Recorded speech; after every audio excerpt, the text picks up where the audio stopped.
하겠습니다. 골로새서 3장 15절에서 17절입니다. 우리 다 같이 자리에서 일어나셔서 하나님을 경외하는 마음으로 함께 읽도록 하겠습니다.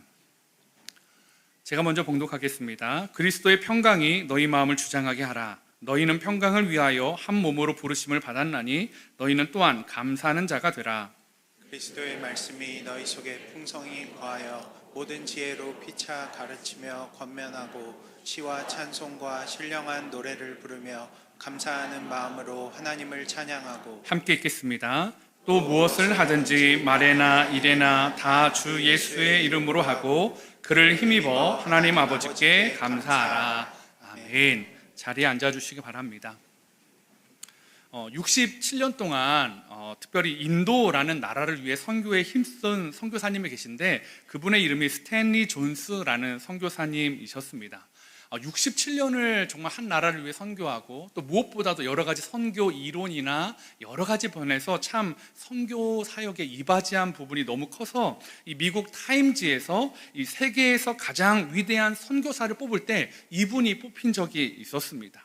그러니까 참 선교 사역에서 특별히 하나님을 위해서 정말 애쓴 분이라는 걸 알 수 있지 않겠습니까? 그 영향력도 엄청나고요. 그래서 이분이 선교 사역을 하면서 평생 동안 복음을 전한 게 6만 번 이상이 복음을 전하는 설교를 할 수 있었다라고 하더라고요.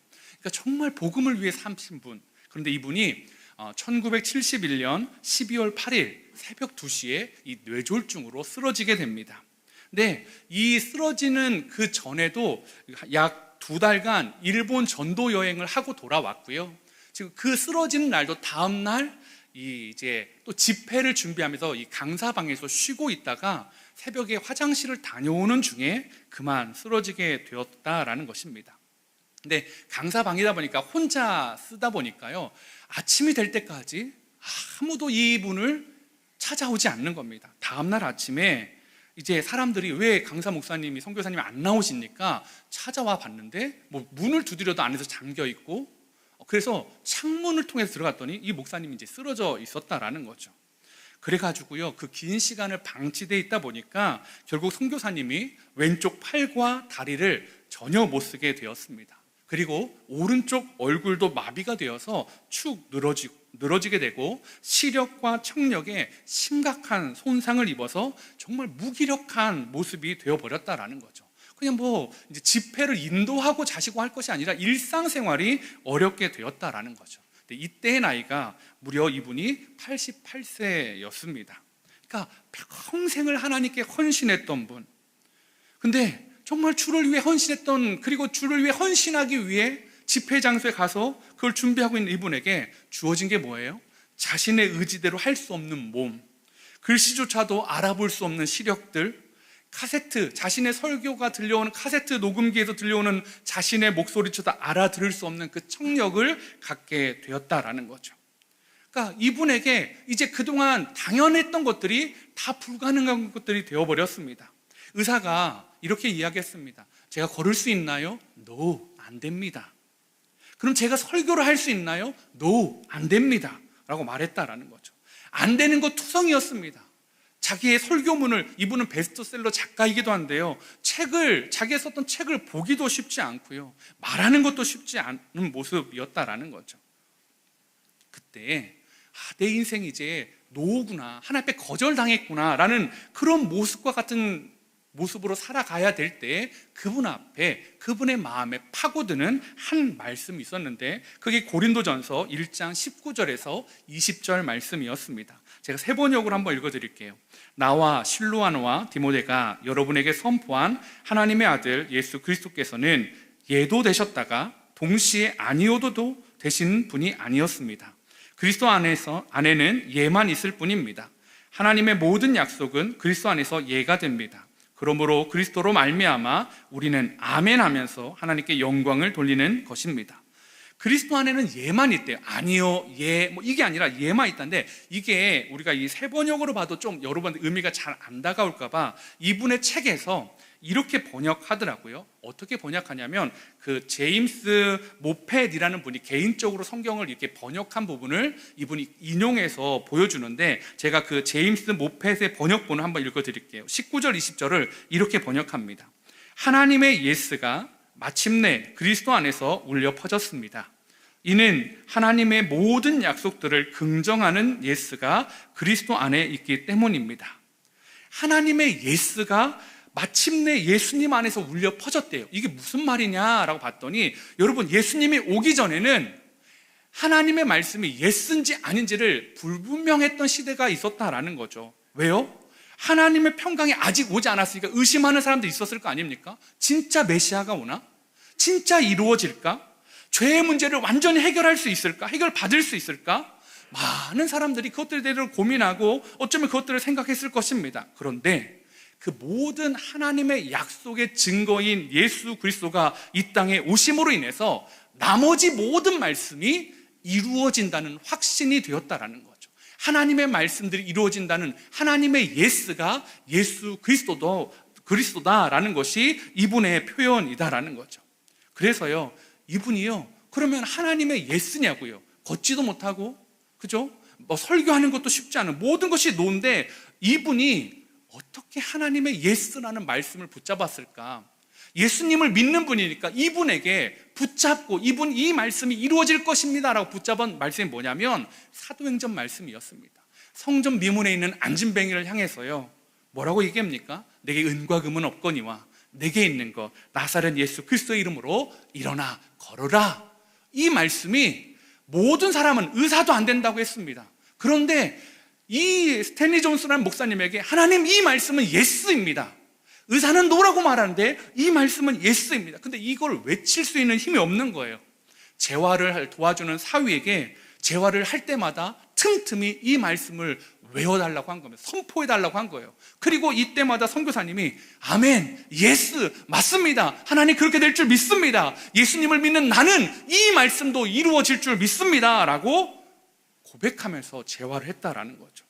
여러분, 그랬더니요, 못 걸을 것 같다라고 말했던 그 선교사님이 일주일 뒤에 15m를 혼자 걸을 수 있게 되었다라는 거예요. 그리고요, 더 열심히 재활을 하다 보니까 마침내는요 1km 거리를 혼자 걷는데 오르막도 내리막도 다닐 수 있게 되었다라는 거죠. 여러분, 마비가 있는 분이요 울퉁불퉁한 길 오르막 내리막을 걷는 건 평지를 걷는 것과는 전혀 다른 문제였습니다. 모든 사람이 노라고 할 때 하나님의 약속 나사렛 예수 그리스도의 이름으로 일어나 걷게 하는 이 말씀을 예수로 붙잡고 외쳤던 그 선교사님은요, 이제 정말 그렇게 걸으면서 5개월 만에 구슬로 자녀들에게 말해주면서 책을 집필했고 그 책의 이름이 한국 번역본으로 하나님의 예스라고 소개하고 있더라고요. 근데 그러면요, 그렇게 몸이 조금씩 회복하면 잘 재활하고 남은 노년을 88세의 선교사님이니까 67년을 인도를 위해 헌신하셨으니까 어떻게 살아가면 됩니까? 잘 요양하고 잘 쉬시고 재활하면 되는데, 여러분 5개월 동안 재활을 한다며요. 이분이 다시 인도로 갑니다. 그리고 9개월을 그 어눌한 말과 자신의 불편한 모습을 가지고 하나님의 예스를 이야기하는 거예요. 자신이 건강할 때만 하나님의 예스였던 것이 아니라 내가 지금 여전히 완벽하지 않은 몸과 완벽하지 않은 발음과 완벽하지 않은 그 얼굴의 반쪽을 가지고 시력을 가지고 청각을 가지고서 내 삶의 하나님은 살아계십니다. 내가 말했던 진리는 내가 건강에 복음 전할 때만 예스가 아니라 지금도 그 말씀은 능력입니다 라는 것을 복음을 전하다가 그렇게 불과 사고 난 지 15개월 만에 소천을 하게 되었다라는 거죠. 14개월 만에요. 그러면서 그 14개월 동안 의사는 설교하지 못한다고 했지 않습니까? 이 목사님이 설교했던 횟수가 50여 회가 되었다라는 것입니다. 쥐어짜면서 설교하지 않았겠습니까? 그 말도 안 되는 그것들을 발음을 새는 발음들을 가지고 얼마나 있으셨겠습니까? 여러분, 이것이 하나님 앞에서 예스입니다. 혹시 우리 이곳에 있는 성도님들은 어떠십니까? 오늘 추수감사주일인데 나는 굳이 2024년 감사할 게 별로 없어. 돌아보면 힘들고 어려웠던 것밖에 없고 여전히 아직도 해결되지 않은 그런 문제들, 하나님이 나를 거절한 것 같은 그런 마음들만 혹시 있으신 분들 혹시 이 자리에 계십니까? 아무리 찾아봐도 하나님이 내게 언제 예스라고 해주셨어? 내가 기도할 때마다 기다려. 그건 아닌 것 같아. 응답 주시지 않으셨던 그런 하나님 때문에 기도하면 할수록 하나님의 노를 더 많이 경험했던 분들도 있으실 줄 압니다. 그런데요, 여러분, 오늘 이 선교사님의 모습을 보면서 하나님의 예스는 그런 것, 내가 더 잘 걷고 못 걷고의 문제가 아니다라는 것을 제가 오늘 보게 되었다라는 것입니다. 세상 사람들은 이해하지 못할 거예요. 잘 걸어야 예스지. 네가 필요한 게 응답받아야 예스지. 네가 좋은 곳에 다녀야 예스고 너의 가정이 행복해야 예스인데 그렇지 않은데 어떻게 예스냐.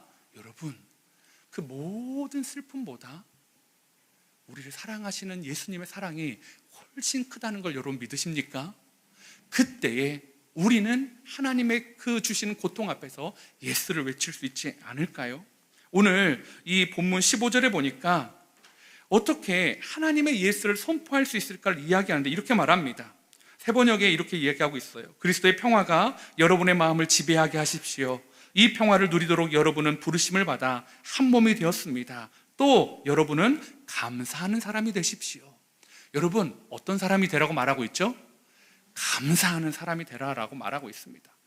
세상에는요, 평강이 없습니다. 늘 바쁩니다. 분주합니다. 그리고 우리에게 노라고 말합니다. 그리고 하나님에 대해서도 하나님은 또 너희에 대해서 노라고 말한다라고 말하는데 어떻게 하나님의 노가 아니라 예스라고 생각할 수 있냐? 감사하는 사람이 되어야 된다라고 말하고 있습니다. 그러면 우리가 어떻게 하나님의 예스를 믿으며 하나님께 감사하는 사람이 될 수 있을까? 제가 몇 가지 여러분과 이 말씀을 좀 나눠보려고 합니다. 감사하는 사람은요, 첫 번째로 그리스도의 평강이 마음을 지배하게 한다라는 것입니다. 15절을 한번 다시 읽어보겠습니다. 그리스도의 평화가 여러분의 마음을 지배하게 하십시오. 이 평화를 누리도록 여러분은 부르심을 받아 한 몸이 되었습니다. 또 여러분은 감사하는 사람이 되십시오. 여러분, 감사하는 사람이 되기 위해서 뭘 해야 된다고요? 뭐가 지배해야 된대요? 그리스도의 평화가 우리의 마음을 지배해야 된다라고 말하고 있다라는 거죠. 여러분, 이 스탠리 존스라는 선교사님이요, 몸이 마비되면서 아침까지 쓰러져 있을 때, 방치되어져 있을 때 막 여러 가지 불안한 마음이 왜 없었겠어요. 그런데 이 선교사님이 해주시는 말씀은 이겁니다. 불안하기도 하고 힘들기도 하지만 그때 예수님은 나의 주님이십니다 라는 이 고백에 대해서는 노라는 말이 안 나왔다는 거예요. 내 몸은 마비되어 있고 나를 찾아주는 사람이 아무도 없지만 그럼에도 불구하고 예수님은 나의 주님이십니다. 예스, 맞습니다. 그 고백이 그분에게 선포되어져 있고 그분의 삶을 지배하고 있으니까요, 쓰러지고 그 재활의 과정을, 그 힘든 시간들을 겪어감에도 불구하고 하나님은 예수입니다 라고 고백할 수 있었다라는 거죠. 여기서 말하는 지배하다, 또 우리가 개역 개정성경에서 말하는 주장하다 라고 번역하고 있는데요, 이게 헬라어로 보니까 브라비오라는 단어더라고요. 이게 번역들처럼 결정하고 지배하고 주장하다는 뜻인데요, 누가 결정합니까? 누가 지배합니까? 누가 주장할 수 있는 거, 결정하는 거냐면 자신이 결정하는 게 아니더라고요. 스포츠 경기에서 심판이 결정하는 걸 따르는 것처럼 그리스도의 평화가 내 마음을 지배하게 하는 겁니다. 내 상황과 내 생각이 나의 삶을 해석해서 그것들 내 뜻대로 지배하고 해석하는 것이 아니라 그리스도의 평화가, 주님이 주시는 평강이 우리 마음을 지배할 수 있도록 내어드리는 것이라는 거죠. 왜 그래야 될까요? 우리의 생각과 우리의 평화는요, 우리가 어찌할 수 없는, 통제할 수 없는 영역 가운데 있다라는 거죠. 내가 옳은 문제라고 선택했지만 그 문제들이 시간이 지나면 틀린 답이 될 수가 있다라는 거죠. 이게 최선인 줄 아는데 그게 최차선도 아니고 최악이 되는 결정도 우리에게는 있을 수 있다라는 것입니다. 그래서 그리스도의 평화가, 그리스도의 기준이, 그리스도의 그 결정이 지배하게 될 때에 우리 안에 참된 평화가 있고 감사할 수 있다라는 거죠. 제가 지난주에 지난 6월에 큰 교통사고를 당했던 우리 순장님 그 부부를 만나서 이렇게 식사를 하게 되었습니다. 그러니까 한 6월 달이었으니까 한 5개월이 이렇게 지났는데요, 우리 순장님은 진짜 많이 좋아지셨어요. 그런데 여전히 걷는 게 불편하세요. 왜 안 불편하시겠습니까? 여전히 쉽지 않습니다. 그런데요, 제가 이 순장님과 말씀을 나누면서 순장님의 말 속에서 하나님은 나에게 거절하시는 분이야, 하나님은 나에게 노라고 하셨어. 그것을 느껴보지 못했습니다. 하나님은 이순자님에게 예스라고 계속 말씀하시면서 감사를 이야기하시더라고요. 그러면서 사실은 이전 교회에서 이렇게 일만성도 파송으로 이렇게 나오면서 참 여러 가지 생각들이 있었대요. 하나님의 뜻이니까 정말 가야지. 그런데 하나님의 뜻에 순종해서 왔어요. 그래서 사람들을 만나잖아요. 새로운 사람들을 만나면 내 뜻 때문에 만난 사람들의, 내 의지로 만난 사람들이 아니라 하나님의 뜻에 순종해서 사람들을 막 만났는데, 그러면 너무너무 좋아야 되는데, 좋은 분들도 있지만 생각지 못한 분들도 있다라는 거죠. 그럴 때 좀 우리 순장님 안에 이 부분에 대한 고민과 기도가 있으셨던 것 같습니다. 그런데 사고를 당했잖아요. 큰 사고를 당했는데, 그러면서 그분의 생각이 바뀌기 시작했다라는 겁니다. 내가 선택할 수 없는 만남이어서 조금 불편한 것도 있고 하나님 앞에 기도하는 부분도 있었지만, 하나님이 내게 이 새롭게 주신 울타리가 나를 힘들게 불편하게 나를 거스르게 하는 것이 아니라 내게 가장 좋은 울타리였구나, 내게 가장 좋은 축복이고 나한테 가장 안전한 곳이었다는 것을 그 시간을 통해서, 그 병상에서 깨닫게 되었다라는 것입니다. 찾아오는 성도님들 통해 위로받고요, 서로 돌아보며 사랑하고요, 그 시간들을 통해서 이 공동체와 이 교회와 이 다락방 식구들과 이 사람들이 하나님이 주신 최고의 선물이라는 것을 말씀해 주신다라는 거죠. 제가요, 그 말씀 이렇게 들으면서 순자님 그러더라고요. 목사님, 제가 사고를 당하지 않았으면 이 당연한 것들을 느끼지 못했을 거예요. 하나님의 그 예스가 아니라 이 물음표로 아마 남겨진 부분이었을 거예요 라고 말씀을 하시더라고요. 사랑하는 성도 여러분, 여러분은 어떠십니까? 혹시 여러분에도 혹시 이런 불편함들이, 아니면 이런 어려움들이 있는 건 아니십니까? 당연한 것인데, 그래서 너무 당연해서 불평도 하고 원망도 하는데, 어느 순간 그것이 당연하지 않게 느껴질 때 이것이 진짜 하나님의 선물이었구나 라는 것을 느낄 수 있는 그 타이밍이요. 어쩌면 예수님을 모르는 사람들은 이것에 대해서 여러 이야기를 할 수 있을 겁니다. 그게 무슨 하나님의 예스야. 하나님의 예스는 기도했더니 낫고 걸어야지 예스지. 아직 완벽하게 걷지 못하는데 어떻게 예스야. 아시다시피 우리 순장님이요, 교회 모임을 가다가 사고를 당했어요. 너 교회 모임 아니었으면 그런 일 안 당했을 거 아니야. 누가 그렇게 하면 뭐라고 말할 수 있겠냐고요. 아직도 얼마의 시간이 걸려야 완벽하게 걸을 수 있을지 알 수는 없습니다. 그럼에도 불구하고 저는 우리 순장님 앞에 이 하나님의 말씀, 이 말씀이 예스가 될 줄 믿습니다. 나사렛 예수 그리스도의 이름으로 일어나 걸으라. 하나님께서 이 말씀이 우리 순장님에게 예스로 분명하게 보여주실 줄 믿습니다. 물론 순장님을 바라보는 저에게는 안타까움도 있습니다. 죄송한 마음도 있습니다. 그런데 그분에게는 안타까움이나 죄송함은 잘 보이지 않더라고요. 감사만 보이는 거예요. 은혜만 보이는 거예요. 내가 미처 깨닫지 못했던 걸 깨닫게 해주신 하나님의 사랑을 그렇게 노래하고 계시더라고요. 어떻게 그럴 수 있다고요? 여러분, 그분에게는 예수님의 평화가 순장님의 마음에서 계속 결정하고 주장하고 판단하는 것을 따라가고 있다는 것을 제가 보게 되었다라는 것입니다. 사랑하는 성도 여러분, 여러분에게서도 예수님의 평화가 여러분의 삶을 결정하게 내어드리십시오. 특별히 15절에 보니까 한 가지 더 주목해야 되는 게 있는데요, 그게 뭐냐면 이 평화를 누리도록 여러분은 부르심을 받아 한 몸이 되었습니다. 여러분, 이 평화는 나만 누리는 게 아니에요. 이 평화를 누렸어요. 그러면 여러분을 부르심을 받아서 한 몸이 되었대요. 한 지체가 되었대요. 무슨 말입니까? 교회는 이 평화를 누리는 곳이어야 한다라는 것입니다. 함께 그린 교회 오셔가지고 혹시 나랑 다른 사람들 때문에 좀 여러분 평화가 깨지는 분들 계십니까? 있으실 수 있습니다. 어쩌면 이 말을 하는 저 때문에 막 평화가 깨지는 분들도 있을 수 있을 거예요.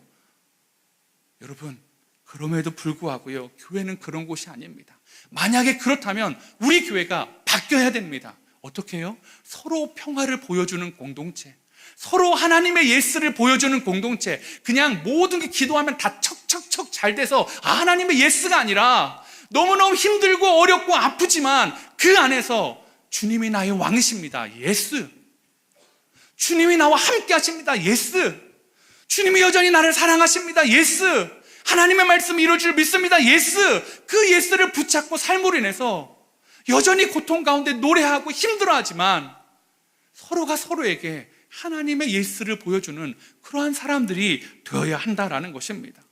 사랑하는 성도 여러분, 교회 안에서 여러분이 다른 누군가에게 하나님의 예스가 되어주기를 원합니다. 나도 그런 아픔이 있었어.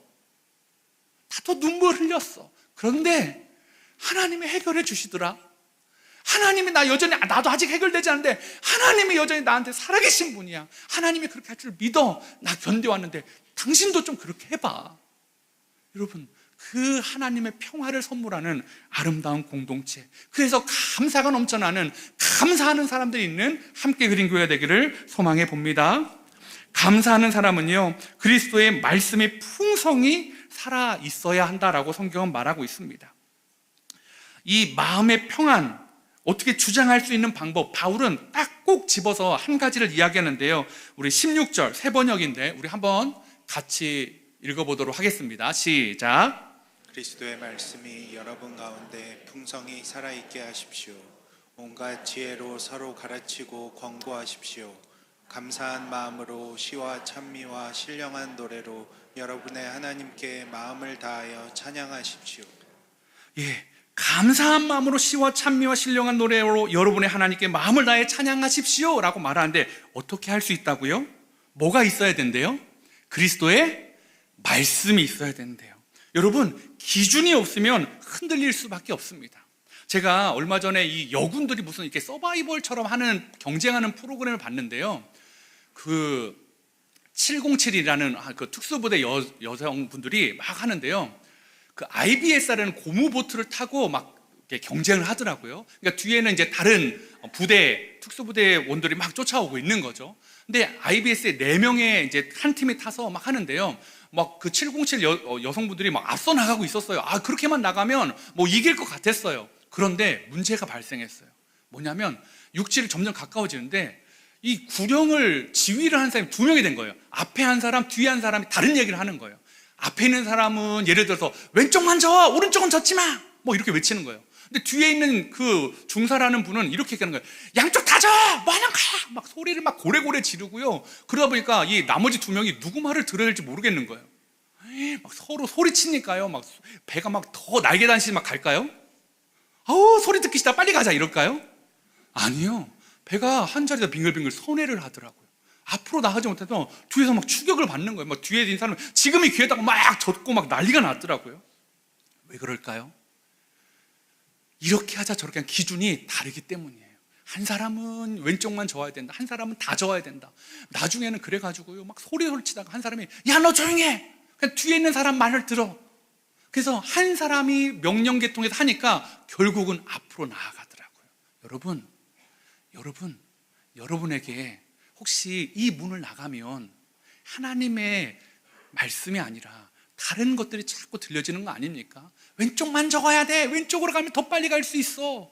근데 하나님의 말씀은 같이 젖자, 막 이렇게 하고 있는데, 이 교회에 오면은 막 그 말씀 듣다가 밖에 나가면 또 막 하다 보니까 배가 막 더 잘 나가기는커녕 맨날 신앙이 제자리 도는 것처럼 뱅뱅뱅뱅뱅뱅 돌고 있는 것처럼 느끼신다면 여러분, 한 사람의 통제를 따라야 됩니다. 그게 무엇일까요? 그리스도의 말씀이다라는 거죠. 저와 여러분이 하나님의 말씀을 우리 삶의 유일한 기준과 명령의 체계로 인정할 때 우리의 배는 목적지까지 안전하게 도착할 수 있고 승리할 수 믿습니다. 결국 그 배가 한 사람이 명령할 때, 한 사람을 선택했을 때 그 배가 나아가고 또 승리하게 되더라고요. 여러분은 우리는 어떻습니까? 자꾸 다른 것들이 들려지는 건 아닙니까? 우리의 기준을 바로 세울 때 우리는 훨씬 더 풍성한 감사를 누릴 수가 있습니다. 그 풍성한 그 말씀을 소유했던 사람이 저는 다윗이라고 보는데요. 그의 삶은요, 참 은혜가 넘쳤습니다. 정말 이해할 수 없는 상황도 많았었지만 늘 다윗은 감사로 고백했었죠.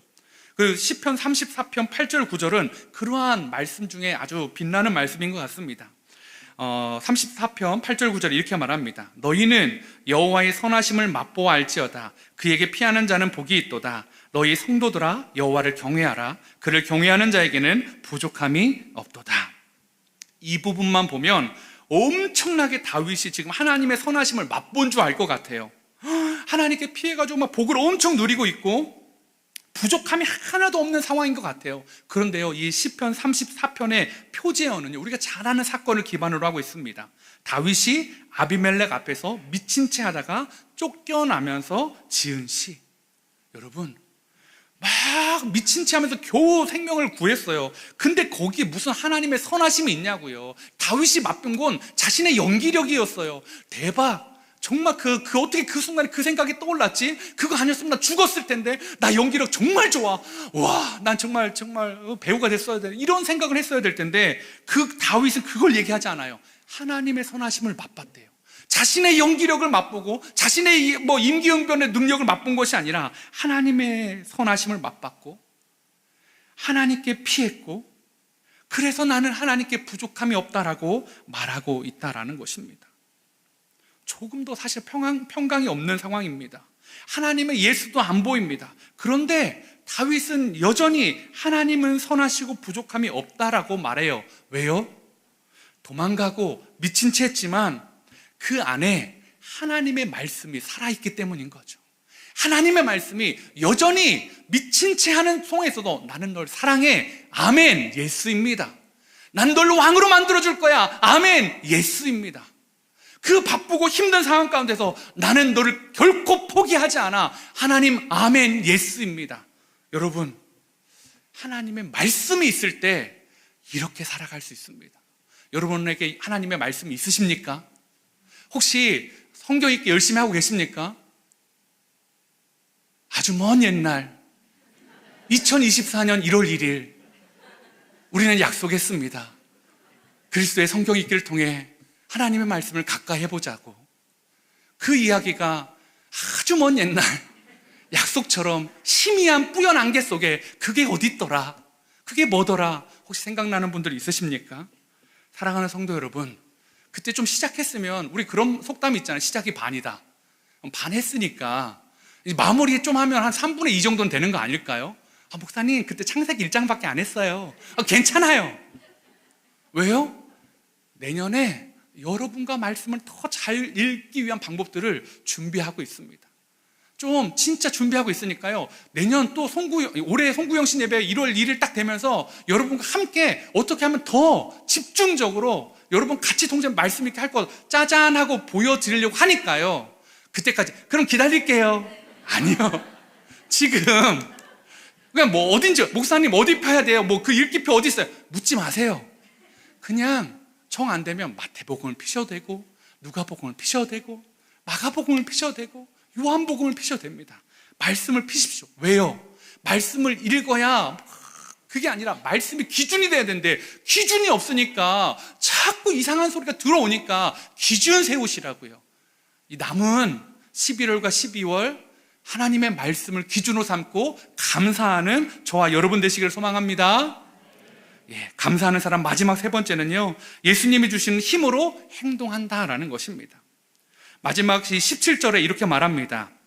그리고 말이든 행동이든 무엇을 하든지 모든 것을 주 예수의 이름으로 하고 그분에게서 힘을 얻어서 하나님 아버지께 감사를 드리십시오. 말이나 행동을 할 때 무엇으로 하래요? 예수님의 이름으로 하래요. 여러분, 이름으로 한다는 건 이런 거예요. 저희 어머니가 제가 어렸을 때, 야 지영아, 아버지가 너 이거 쓰랜다, 아버지가 너 용돈 주랜다. 그러면 자, 용돈은 누가 주셨죠? 엄마가 주셨어요. 어머니가 주셨어요. 근데 제가 느끼기에는 누가 주신 걸로 봤습니까? 아버지가 준 걸로 봤습니다. 왜요? 어머니가 아버지의 이름을 가지고 했으니까요. 여러분, 우리가 예수의 이름을 보여주는 사람이라는 거, 예수의 이름을 내걸고 말과 행동을 한다라는 것은 예수님의 대리자라는 것입니다. 우리가 어디 가서 말을 하고 행동하는 것은 그것을 통해, 우리의 모습을 통해, 우리의 말을 통해 다른 사람이 누굴 보는 거예요? 저 사람은 인품이 참 좋아가 아니라 예수님을 보여주는 거다라는 거죠.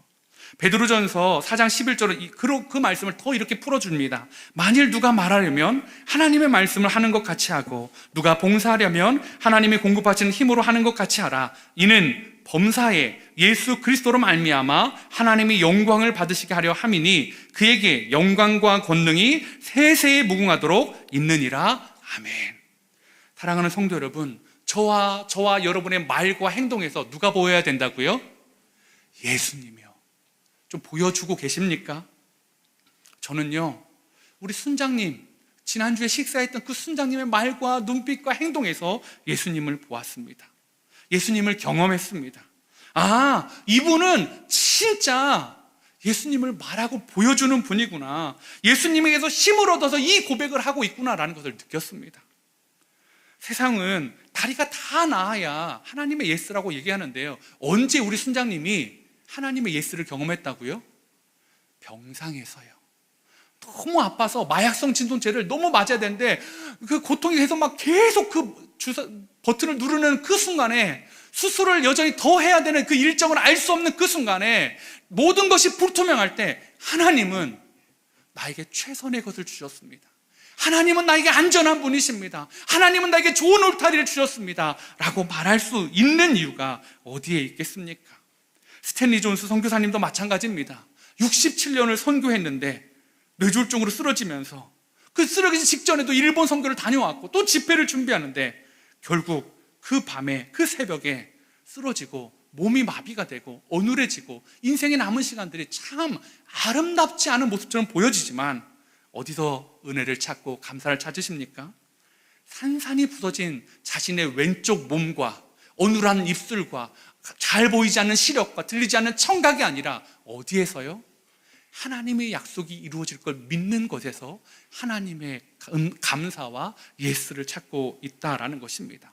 사랑하는 성도 여러분, 우리 삶에 어쩌면 여러분들도 하나님의 예스를 참 찾기 쉽지 않은 2024년을 살아오셨을 줄 압니다. 참 힘드시더라고요. 그럼에도 불구하고요, 그런 장애물들과 어려움 때문에 하나님 안 계셔, 하나님 날 사랑하지 않으셔, 그것이 아니라 하나님 앞에 하나님은 예스입니다. 하나님은 나를 사랑하십니다. 그래서 감사합니다.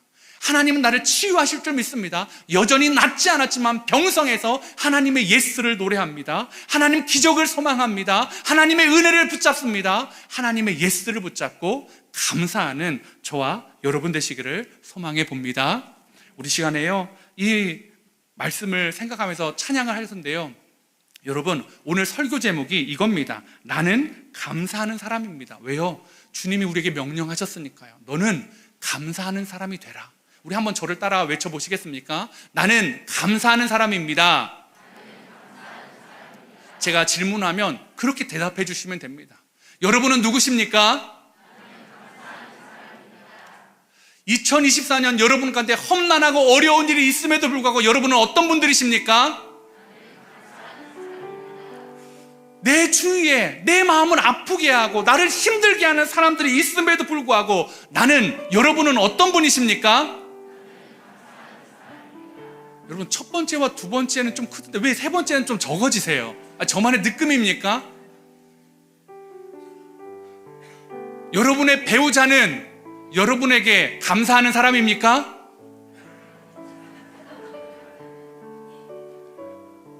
여러분, 가족이 좀 같이 오셨으면 한번 이야기해 주세요. 당신은 나에게 감사야. 이렇게 어색할 줄 몰랐습니다. 사랑하는 성도님들, 우리가 감사하는 사람 되기를 원합니다. 하나님 앞에서 하나님이 주신 예스를 붙잡고 감사할 때 하나님의 기적이 여전히 우리 삶 가운데 일어날 줄 믿습니다. 우리 함께 찬양하겠습니다. 제가 이 찬양 계속 설교를 준비하면서 계속 마음에 들더라고요. 세상 모든 풍파